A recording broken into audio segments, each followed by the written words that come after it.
This is the Beautiful Blooms 3D embossing folder from Spellbinders. It has an all-over beautiful pattern with some nice large florals. I chose to use it for the first time with some watercolor paper and distress reinkers. So before I put the watercolor paper in the 3D folder, I misted it lightly on both sides with a spray bottle filled with water.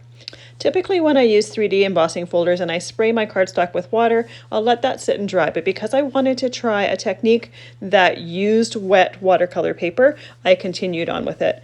I'm using some distress reinkers because I love the vibrant color, and I'm just tapping it onto the wet embossed watercolor paper.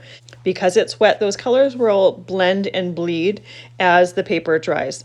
Now, you don't necessarily have to use this technique with this embossing folder. You can use many different techniques. You can just use ink blending brushes and dry pads and color your embossed image that way, or even leave it plain. You don't have to color it, but I love the images from the embossing folder and I love how it dried. The cards look beautiful as well. This is a fantastic embossing folder and it has so much potential with so many different techniques. I absolutely love it.